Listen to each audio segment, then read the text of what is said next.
If a Formula 1 driver crashes at 200 miles an hour, they don't get rushed to a hospital. They get taken here to one of the most advanced emergency facilities in all of sport. But what actually happens inside, and why is this place off limits to anyone except Formula 1 drivers? This place is not a regular medical room for doing basic checks after an incident. This is a state-of-the-art medical facility capable of taking x-rays, treating serious head trauma, and even open chest surgery. So we're going to find out what exactly is inside this medical center, and then I'll be doing the exact same test the Formula 1 drivers have to do in order to be medically cleared to go back racing. My name is Matt Amos, and here we find out how Formula 1 is created. So if you're brand new here, then make sure to click subscribe. Now, to help answer that first question, why aren't the drivers taken directly from the track to the hospital, it's basically because of the journey time. Because over 40 years ago, even though they had a mobile medical service, if the injuries were that bad, that's what Formula 1 used to do, of taking a driver in an ambulance directly to the hospital. But that journey would sometimes take too long.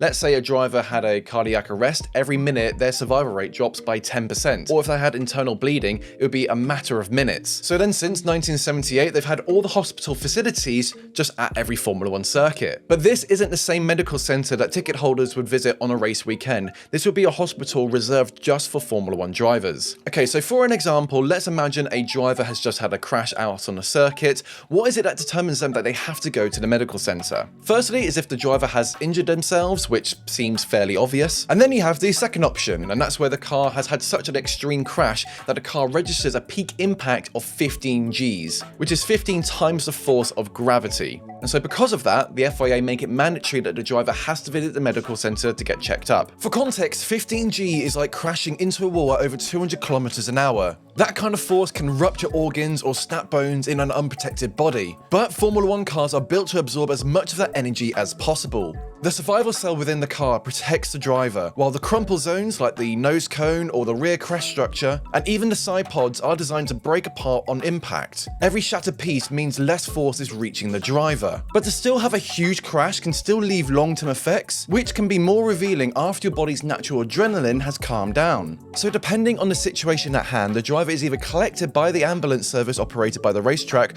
or is collected by the medical car and taken to the F1 driver's medical center. And it's reserved for them because every second counts. No queuing, no delays, just immediate treatment from specialists who are ready when something goes wrong. Now, in order for the drivers to get back racing, they have to do something called a cognitive test, which is something I'd never learned about before. So I went down to the medical center to see if I could do one of these tests myself. And the medical center here is reserved just for the drivers and the team personnel working Formula 1, Formula 2 and Formula 3, as well as all the marshals around the circuit. Now, unlike other circuits, they're actually quite close to a hospital, which is literally just 3 minutes down the road from here.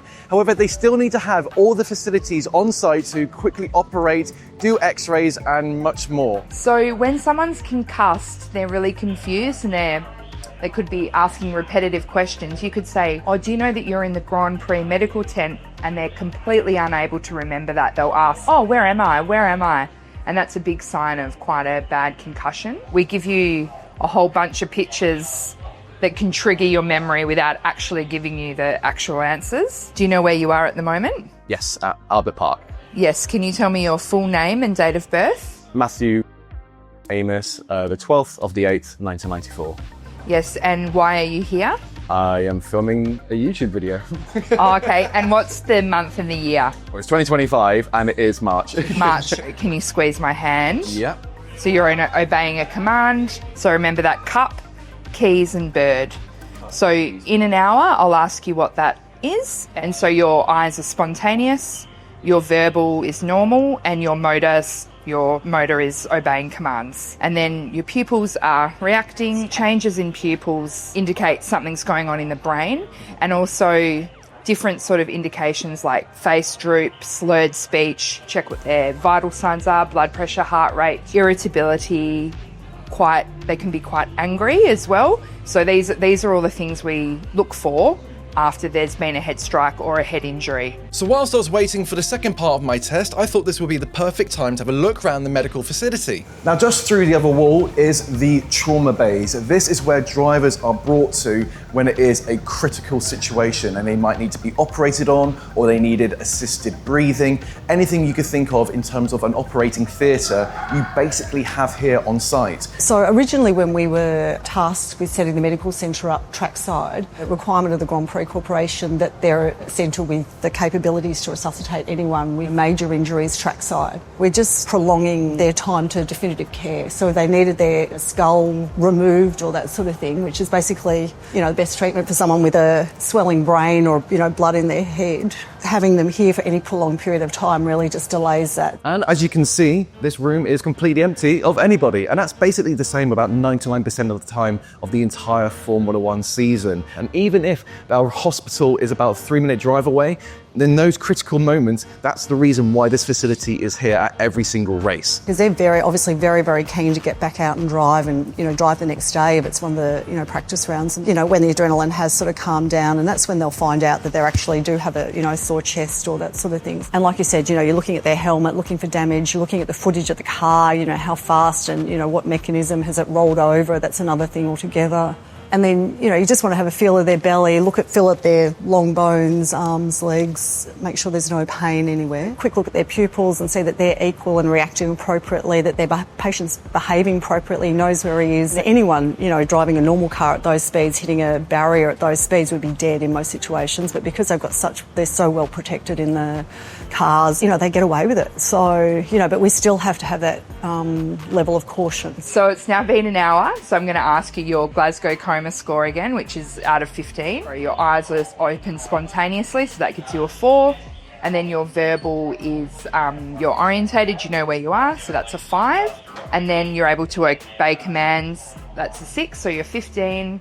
And then I would ask what your name is. Yep, Matthew. Yep. And where you are. I'm at the medical centre in Albert Park. Yep. And why are you here? Making a YouTube video. Yeah.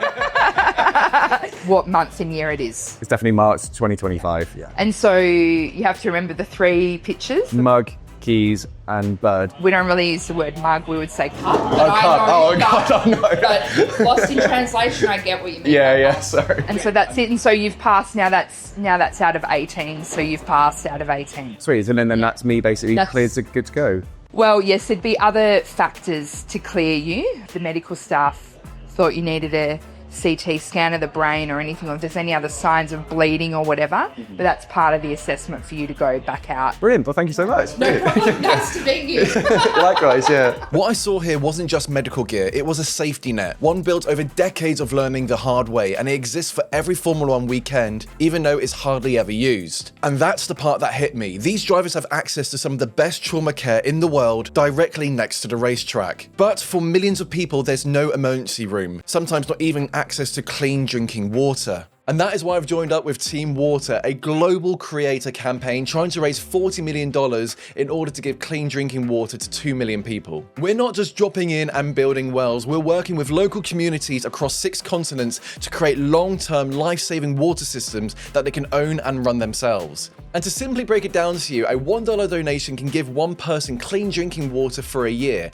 Or if you do a $20 donation, you can give that same person clean drinking water for decades. We're needing as many donations as possible, so go to teamwater.org right now to donate, or go onto the right hand side if you're here on YouTube to find out more information about it there. Because water truly connects us all, and everyone deserves the same basic care, no matter where they live.